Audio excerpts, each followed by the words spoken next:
Alors, je suis très heureux d'être en votre compagnie en ce midi, en ce matin encore, afin de pouvoir partager avec vous la parole de Dieu. La parole de Dieu qui révèle et qui nous donne la vision. Alors, dans notre vidéo d'aujourd'hui, je vais vous montrer une vidéo qu'on va analyser tous ensemble. Et nous allons analyser cette vidéo pour voir réellement qu'est-ce que Dieu pense dedans. Est-ce que ces informations-là, est-ce qu'aujourd'hui, ces genres de prédications sont-ils valables? Est-ce que cette prédication est valable pour le chrétien? Cela va te permettre d'analyser les erreurs, de connaître les erreurs de certains hommes qui se disent hommes de Dieu, ou encore connaître la vraie nature de celui qui se dit homme de Dieu. Celui qui se dit homme de Dieu, celui que tu te trouves en face de lui jour et nuit et que tu écoutes. Alors, dans cette vidéo, il faut rester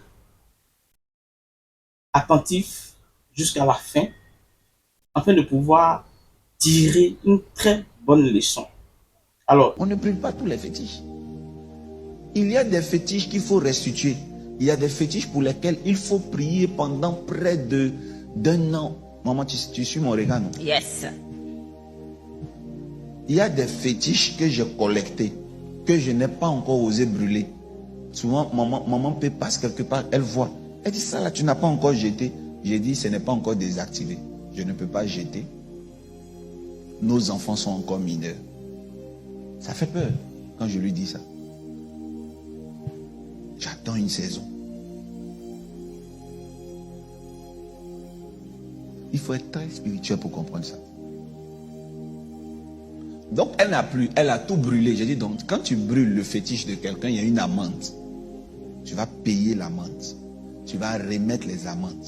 Tu vas te souvenir de tout ce que tu avais. je vous explique ici pourquoi cet enseignement est très dangereux pour vous.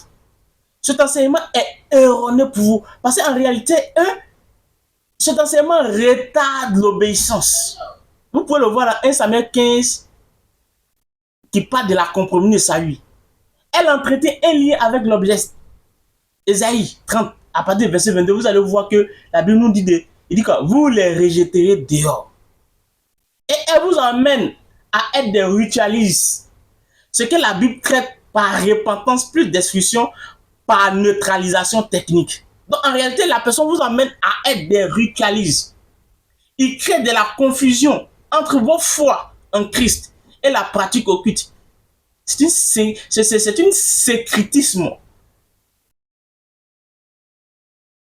Il banalise ce que Dieu qualifie d'abomination, frère. Dans Deutéronome 7, à partir du verset 25 au verset 26, Dieu qualifie ça d'abomination. Et il parle de quoi? Il parle de restitution contre destruction. Hey! Attention à ce que vous écoutez. Attention à ce que vous regardez. Attention. Sachez faire la différence entre destruction et restitution. Parce que la restitution biblique concerne ce qu'on a pris à autrui. C'est-à-dire que voler, fraude. Dans Exode 22, vous allez voir, Luc 19, 19. Quand on parle de restitution, c'est ce que tu as volé. Mais un fétiche que tu veux... Ah, Jésus-Christ.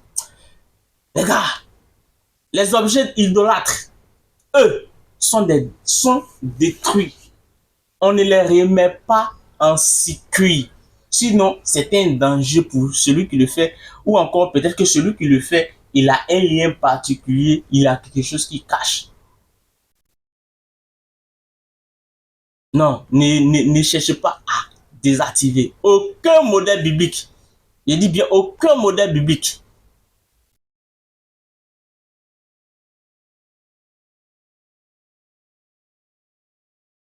Il n'y a pas de conséquences. Quand vous détruisez là, il n'y a pas de conséquences. Parce que vous les soumettez. Il dit quoi? Soumettez-vous à Dieu et résistez au diable. Dans Jacques 4, verset 7. Psaume 35. Psaume 34, verset 5. La Bible dit, cherche la pluie d'ancien. Attendez le moment de Dieu. Quand Dieu est clair aujourd'hui, il est le jour de l'obéissance. Hébreux 3, 10, 15. Frère, c'est précieux pour vous, pour moi, de ne pas convoiter l'or, l'argent lié à l'idolâtre, car la pureté vaut que la valeur matérielle. Et c'est ce que cet homme de Dieu est en train de vous cacher. Parce qu'il est en train de convoiter l'or et l'argent qui est lié à cette idolâtrie. Parce que cette idole peut le faire quoi? Peut lui donner cet argent, ce or qu'il possède. Donc en réalité, c'est pourquoi il est en train de béméya, comme le dit les Ivoiriens, béméya cette idole-là. Frère, ne vous laissez pas tromper. Ne vous laissez pas, ne vous laissez pas avoir par le diable. Sécurité pratique. Détruisez sans se mettre en danger. C'est parti de fumer toxique. Respectez la loi locale. Alléluia. Restez fidèle à Dieu. Restez fidèle à Dieu. Parce que les gens sont venus vous faire perdre. Parce qu'ils savent que vous êtes pauvres. Ils savent que nous sommes pauvres d'esprit. C'est pourquoi la Bible dit que ils sont pauvres. La Bible dit que heureux ceux qui sont pauvres d'esprit. Acceptez d'être pauvres d'esprit, mais d'être riches en bonté. Parce que les gens peuvent s'appuyer sur vos pauvretés pour vous vendre comme des petits pains pour leurs propres besoins, pour leurs propres satisfaire. Shalom à toi. Si tu as aimé cette vidéo, partage et like. Laisse le commentaire et active la cloche de notification afin de ne pas rater toutes nos vidéos. Shalom.